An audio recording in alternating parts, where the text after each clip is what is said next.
It's good to have you join me on the program. I am Mary Kanu. As expected, negative reactions have trailed the decision by the Central Bank of Nigeria to increase its interest rate by 18%. This comes amid the lingering currency crisis and a fragile economy. The latest decision by the CBN shows that the Monetary Policy Committee had raised its monetary policy rate twice in 2023. According to the CBN Governor, Godwin Emefiele, the decision was reached as part of the measure to stem rising inflation, which jumped to 21.91% in February. The MPC retained other parameters such as the cash reserve ratio at 32%, while liquidity was also kept at 30%. Although the CBN governor has said the move was to further tame inflation, economy experts say, on the contrary, it will not, as previous increases did not yield the desired outcome. Many experts also say the new rate will have a counter effect on businesses and by extension the economy, and that an increased interest rate would also lead to a price increase because manufacturers and investors would pass the burden of the high cost of a loan to the consumers of their goods and services. But then how serious is this increase? Financial analyst Lloyd Onyike joins me on the program. Thank you very much for joining me. Now, this decision by the CBN was not expected, and somehow it has generated outcry from Nigerians.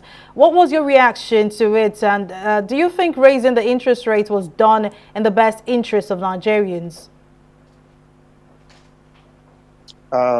Thank you very much for bringing me to the program.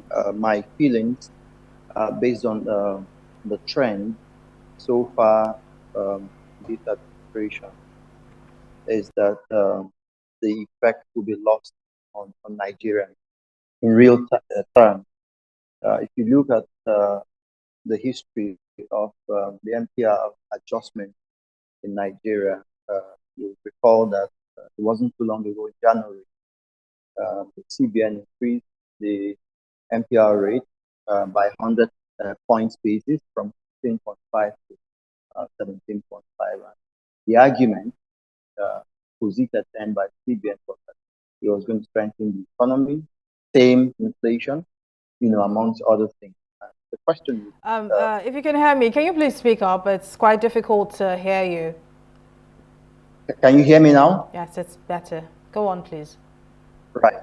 Yeah. So, all you need to do, check the increase that was done the last time the Committee on Monetary Policy met at the CBN to weigh the movement, the trend, if there was any progress made at all in terms of the economic indices. And there's not really support the argument that Nigerians are going to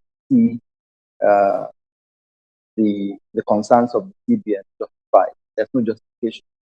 So when it was moved to 17.5%, from then until now, there's been no significant improvement in the economy.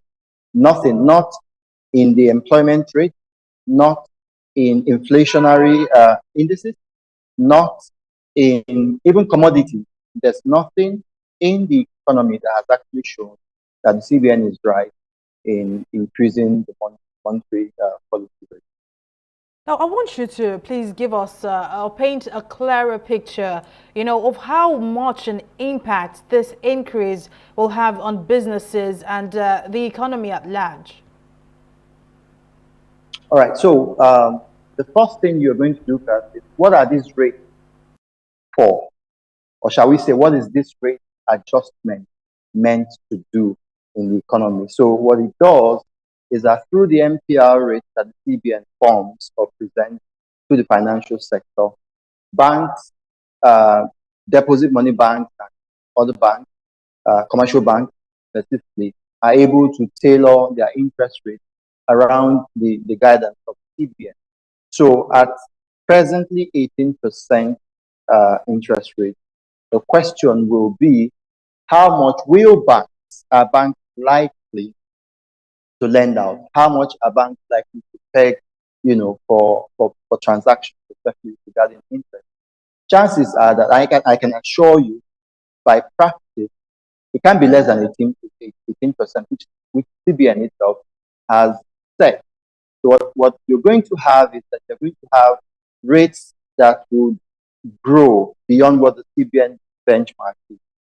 And the consequence of it, the implication of it is that there's going to be paucity of funds. Banks are not going to be ready to lend out money at rates that would be amenable for business. So you're going to have 21, 22% interest rate going upward that way. So what it means for business, for the manufacturing sector, for other aspects of the economy, is that funds will not be within the reach of businesses. And the backlash would be that at the end of the day, the economy will not grow, because when an economy is awash with funds to a large extent, it means that people are able to lay in funds to produce, to import. We don't even want to talk about the issue of the exchange rate, that by the policies of the CBN has made funds for businesses, especially international businesses, to be difficult to reach. Of course, we know what happened last year and even the year before, where even up till this moment as we speak, foreign exchange is a very dire venture to go into, so that importers and those who do international transactions are unable to lay hands on the dollar. So the implication of this is that even for internal borrowers, those who want to access funds to rejig their businesses, to hedge, or to do other sorts of financial transactions, these funds will not be readily available for them. Banks will never reduce their rates below what CBN benchmark. Now, we've seen some economic analysts and, economic experts and analysts who say they believe that the CBN's reference to the inflation rate being higher than the rate of the MPR was just a policy misconception. What are your thoughts on this? Well, to start with, I don't think the CBN, in all fairness, we have experts who work at the CBN who dish out policies, who formulate these policies that the economy runs on. But I think that, with due respect to them, they're intelligent. We will talk about the will of government to do what is right by Nigeria. So it's one thing for the CBN to argue that there's a disparity between the inflation rate and also the MPR rate, which they have presented. But the real issue is paying lip service to just showing motion of activities. That's what some analysts have said, that the CBN knows where the problem is, knows what to tackle, and has refused to do it. So if you want to tame inflation rate, if you want to argue that there's a wide gap between what you've set as monetary policy and what the inflation rate, the CBN actually knows what to do. For example, it's my view that the CBN can actually reduce monetary policy rate for once, and then let's watch what's going to happen. I can tell you that that gap that they have complained about is likely to be reversed. All right, now, for the private sector, we've seen some industry watchers. They say they do not see rate hike as a good development for the private sector. So I must ask you how you think this, the high lending rate will affect businesses in the country. Well, really, like I said before, it's going to have an adverse effect.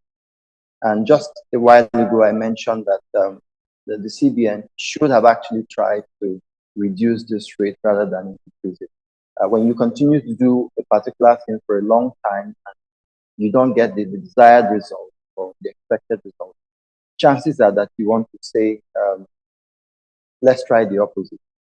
So now, the spending attitude of Nigerians, of business, is being stymied, and I use that word carefully.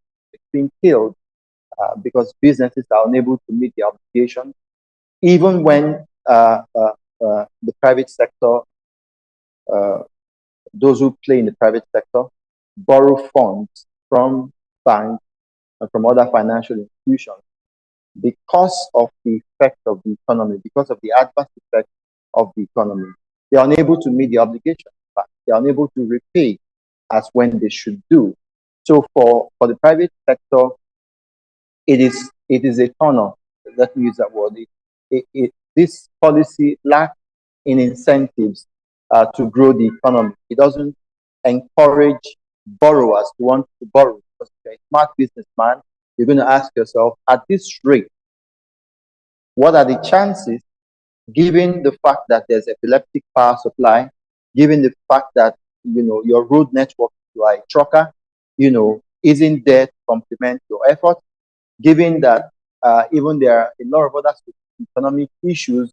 If you are in the manufacturing, construction, engineering sector, you go to a site, you want to begin work, you have the meanest of the urchin, the area boys, the agberos coming to say, look, before you do any sort of work here, you're going to pay X and X and X amount of money. This wasn't factored in your build-up of cost. And so it upsets the apple cart for you. So all of these socio-economic issues, are there to make the borrower of funds to see that with the increase, the constant increase, the constant tinkering with this price index, it bodes a wrong omen, doesn't create that avenue for businesses to thrive. So the private sector, it's on the receiving end of this. And in the end, chances are that, and I can tell you, I can almost bet that, except that Nigerians have this general outlook of, shall I say, using the word suffering and smiling. People get out in the morning, they show motions of activity, whatever comes in at the end of the day is what they go home with. There are no projections, there are no assurances, so Nigerians may be able to plod on, move on, but in the end, when the chips are down and you put pen on paper and do an analysis of the entire thing, the private sector is going to be worse off for it. All right, now, financial analyst Lloyd Onyike, thank you very much for your time and your contribution. Thank you. All right, now let's take a break now, but when we return the program, we'll continue to stay with us.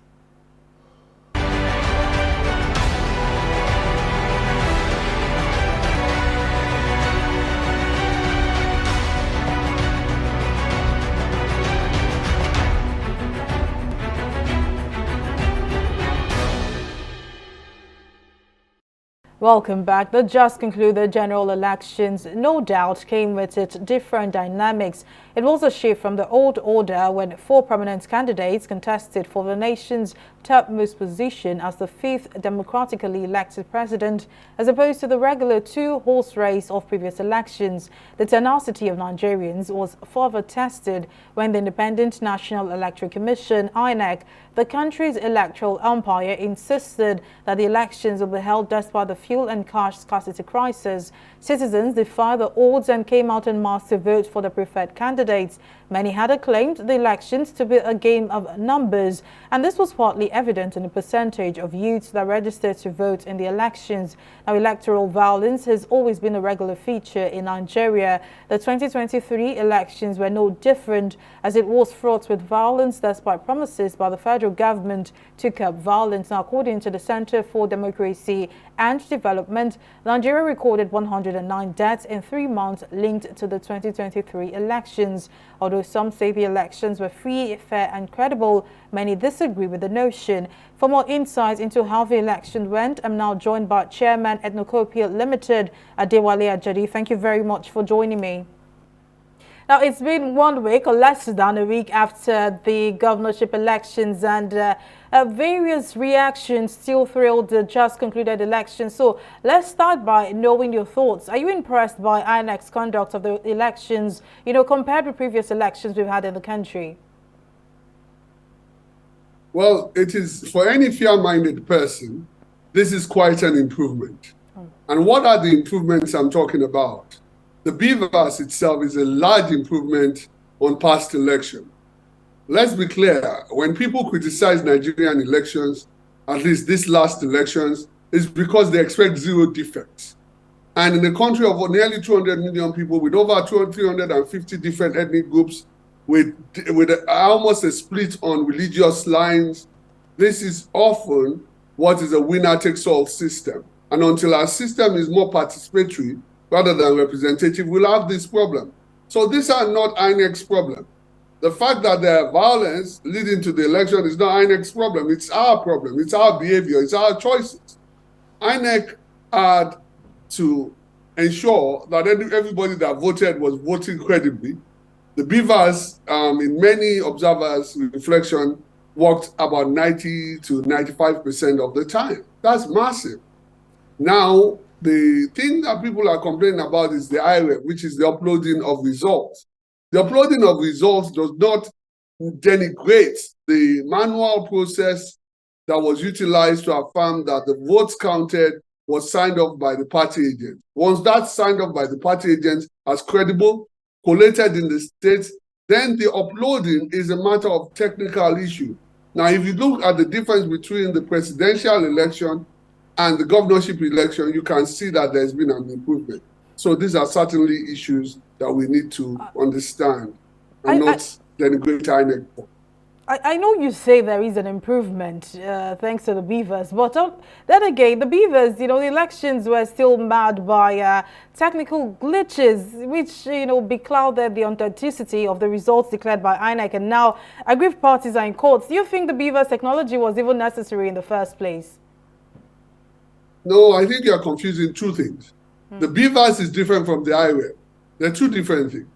The beavers is what embodies the biometric details of the voter and is verified. That worked over 90% of the time. That wasn't the problem. The issue was, how do you upload results? And let's look at the issue of uploading results. If you are uploading just the absolute numbers without taking pictures, then there's a different thing. And as we are speaking, for example, we have had many times we have been speaking, you have been interviewing me, and there's been a technical glitch. There are technical glitches. Our infrastructure for digital technology is not perfect, and we know that. You're asking in over 2 days, 3 days period for the massive infrastructure of the infrastructure of this country to carry more than what the banks try to do in our banking transactions and fail every day. Let's recognize what we're talking about. It's an enterprise-wide system that had flaws in it. And it had flaws in it because millions of people were also trying to get on at the same time. Now, if we look at the presidential election and compare it to the governorship election, the same thing was not repeated at the governorship election. Even in the presidential election that we are criticizing, 85% of the results were uploaded by the fourth date. And usually the fourth date is usually when the presidential election is announced. All right, now, there were video uploads and images on the internet on violence that took place first. Numerous cases reported nationwide. Now, this suddenly seems like a norm. So are you concerned by this trend? Well, this is the point I was making. I'm not complacent. I'm not saying we can't improve on violence. But to be honest with you, we are people, especially our men, resolve our differences with conflict and violence. Look at it across our life. This is the behavior of Nigerians. You don't suddenly stop in that behavior because you have an election. In actual fact, there's greater likelihood in a winner-takes-all system that this is what will happen when you have an election. The sociology of Nigerians, the problems that we have, don't suddenly disappear because we are electing ourselves.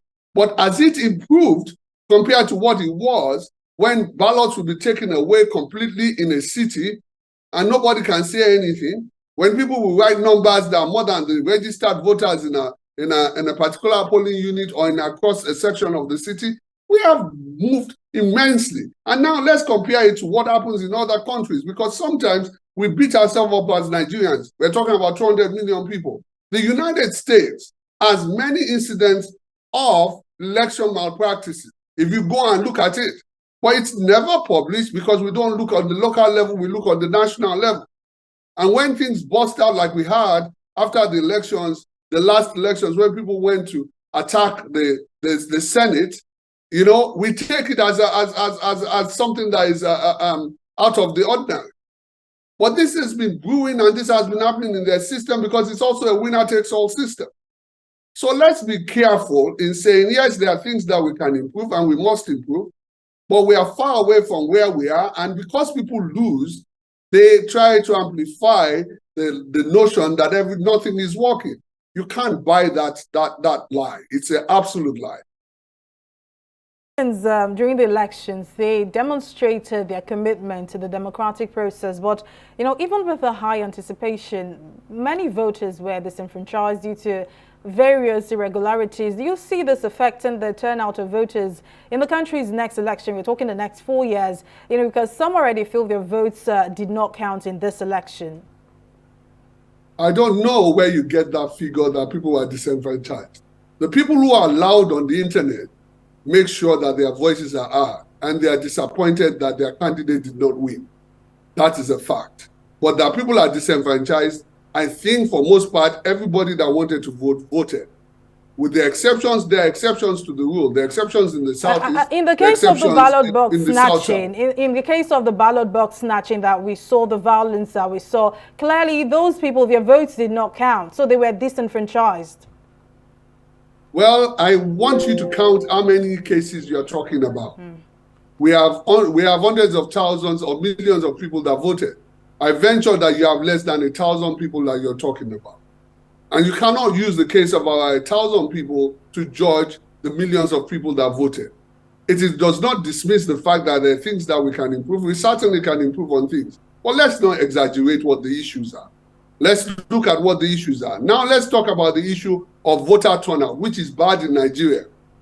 And it is bad in Nigeria because we have focused on the wrong things, in my view, at least to the exclusion of what we should focus on. People focus on election voting rather than political participation. And because election voting is considered to be the totality of political participation, people get disappointed when they don't get what they want and they don't come back to vote. However, if you have a system where firstly it's not winner takes all, which means that people can participate on different levels. Secondly, that local government democracy is active and local government is active. State government democracy is active.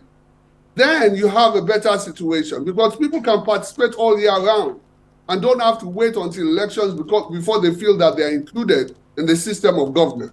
But right now, we only have a system whereby people vote every 4 years. And if they don't vote in those 4 years, they wait until what government does and comment on it in newspapers and online. That has to change.